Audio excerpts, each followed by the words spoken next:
स्वागत आहे तुमचं आपल्या गजब मराठी स्टडी यूट्यूब चॅनलमध्ये. तर तुम्ही थंबनेल पाहिल्याप्रमाणे की 10वी-12वीचे जे विद्यार्थी आहेत त्यांच्यासाठी एक महत्त्वाची आणि आनंदाची बातमी आपण घेऊन आलेलो आहे. काय ती आनंदाची आणि महत्त्वाची बातमी? त्यासाठी व्हिडिओ शेवटपर्यंत पाहायचा आहे. चॅनलवर नसाल तर चॅनलला सबस्क्राईब, व्हिडिओला लाईक आणि कमेंट करायची की तुम्ही 12वीला आहात की 10वीला आहात. जर 10वीला असाल तर 10th बोर्ड असं कमेंट करा आणि जर 12वीला असाल तर 12वी 12th बोर्ड अशी कमेंट करा. तर एकदम IMP अपडेट या ठिकाणी आपण घेऊन आलेलो आहे. आपल्या चॅनलवरती अशाच नवनवीन अपडेट आणत राहतो. त्यामुळे आपल्या चॅनलला सबस्क्राईब करा. आपल्या चॅनलवरती क्वेश्चन पेपर्स देखील मिळत राहतात. त्याबरोबर तुम्हाला रिझल्ट लागेपर्यंत संपूर्ण न्यूज वगैरे मिळत राहतात. त्यामुळे हे चॅनल खूप फायदेशीर आहे. तुम्हाला फक्त सबस्क्राईब करायचं, बाकी काही करायचं नाही आहे.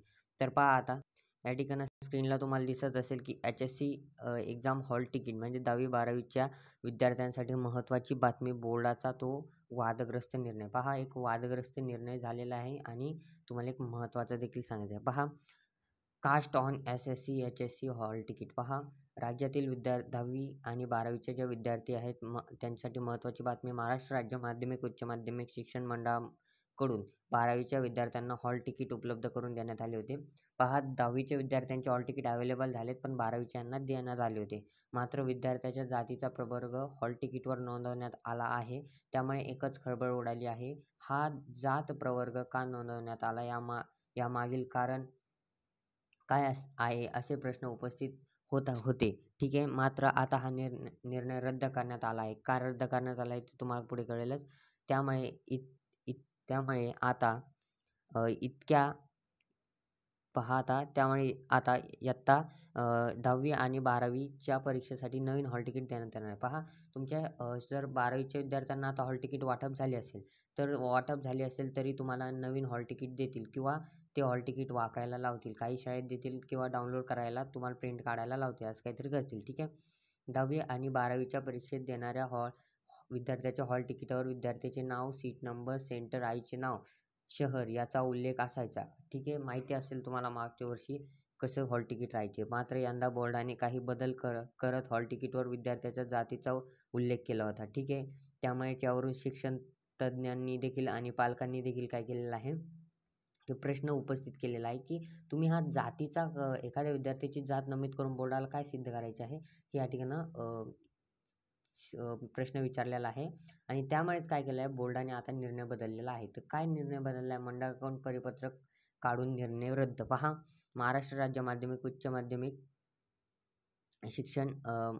शिक्षण मंडळाने एक परिपत्रक काढून हा निर्णय रद्द करत असे असल्यास म्हटले आहे. या पत्रकात बोर्डाने म्हटले की, पहा आता, महाराष्ट्र राज्य माध्यमिक उच्च माध्यमिक शिक्षण मंडळ पुणे यांच्याशी संलग्न असलेल्या सर्व उच्च माध्यमिक शाळांचे प्राचार्य, शिक्षक आणि विद्यार्थी पालक यांना सूचित करण्यात येते की उच्च माध्यमिक प्रमाणपत्रे इयत्ता 12वी परीक्षा फेब्रुवारी 2025 साठी पहा, विभागीय मंडळातील विद्यार्थ्यांना प्रवेशपत्रे ऑनलाईन पद्धतीने ह्या वेबसाईटला तुम्हाला ऑनलाईन पद्धतीने प्रवेशपत्रे उपलब्ध करून देण्यात येणार आहेत.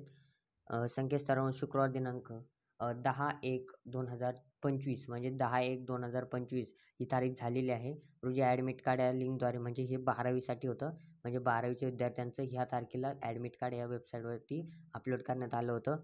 पण आता माहीत आहे तशीच सदरची नव्याने तयार केलेली प्रवेशपत्रे 12वीच्या विद्यार्थ्यांना हे 23 तारखेला ॲडमिट कार्ड या लिंकवर तुम्हाला देण्यात येणार आहे. तर अशी काही अपडेट होती. आणि 10वीचं कधी देण्यात येणार, तर 10वीचं 28 तारखेला देण्यात येणार आहे. ठीक आहे. 28/1/2025. ठीक आहे. तर ही अशी अपडेट होती. जर तुम्हाला वाटले असतील 12वीच्या विद्यार्थ्यांना, तर त्यांनी नवीन डाउनलोड करावे आणि त्याची प्रिंट घेऊन तुम्ही शिक्का मारावा. तर व्हिडिओ आवडल्यास लाईक, शेअर, सबस्क्राईब करा विसरू नका. भेटूया पुढच्यामध्ये. तोपर्यंत धन्यवाद.